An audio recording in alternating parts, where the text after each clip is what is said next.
Good morning, friends. So, I'm on here to share a dream I had last night.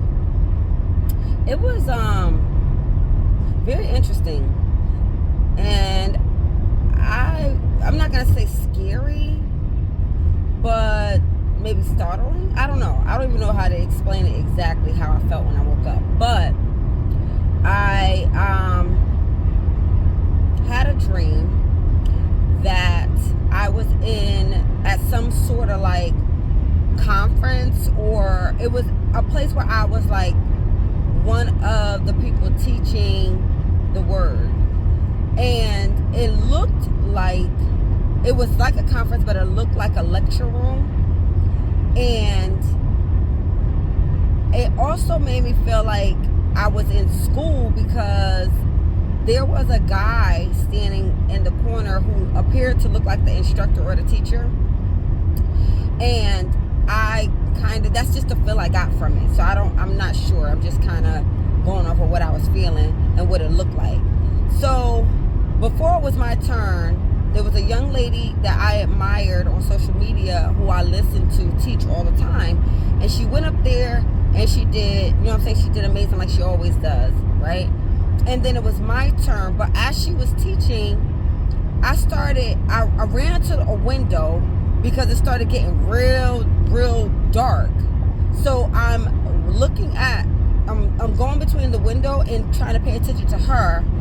And I'm noticing it's just getting like real dark outside.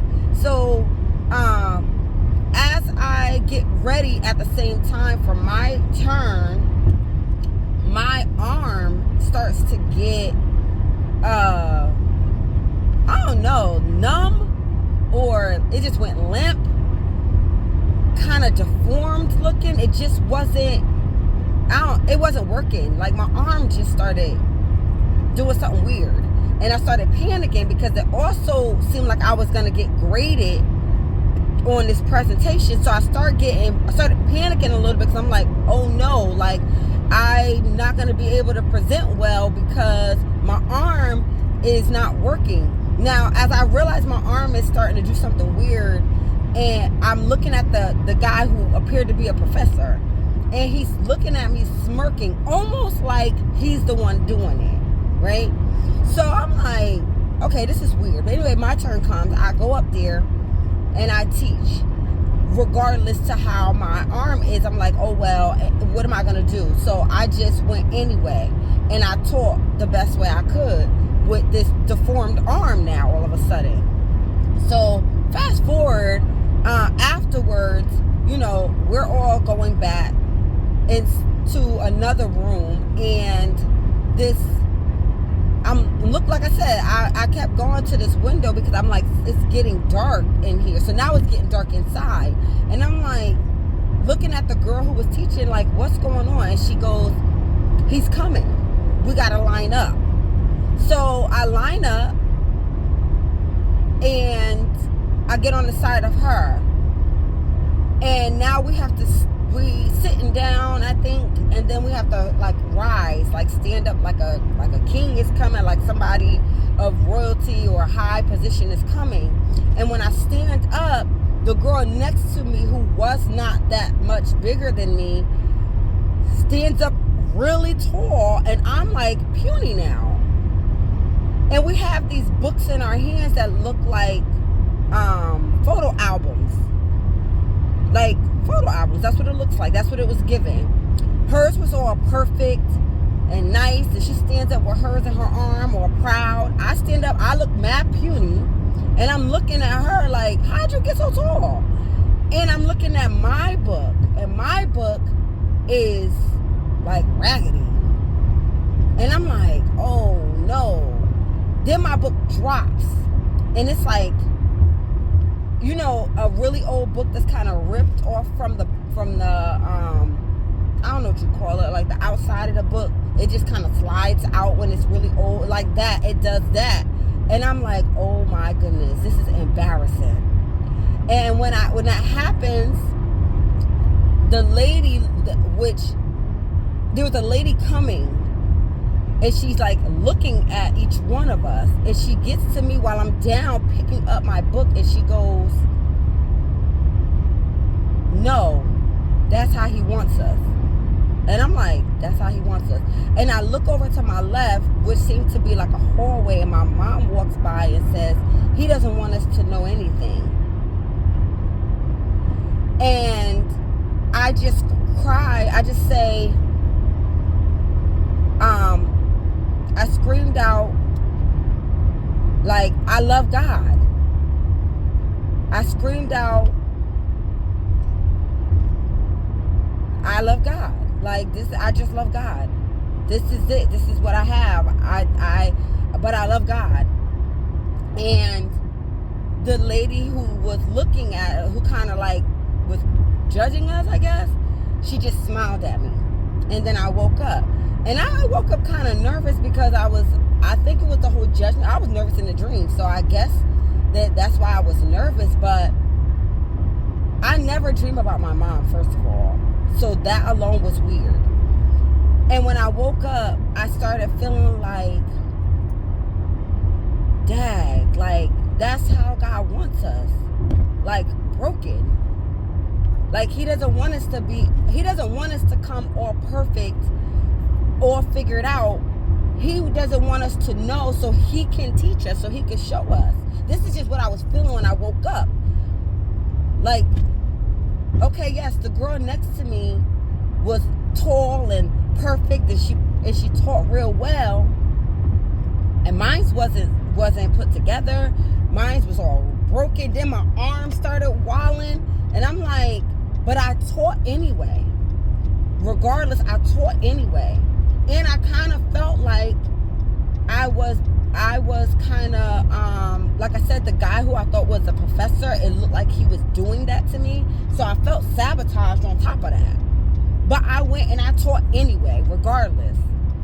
And then what felt like judgment, I panicked, but what seemed to be an angel, she was like, no, that's how God wants us. Just a few days ago, I shot for a podcast, and my guest was talking about her first time when she felt relief, joy, and peace was when she heard the pastor preach about condemnation, and he taught about how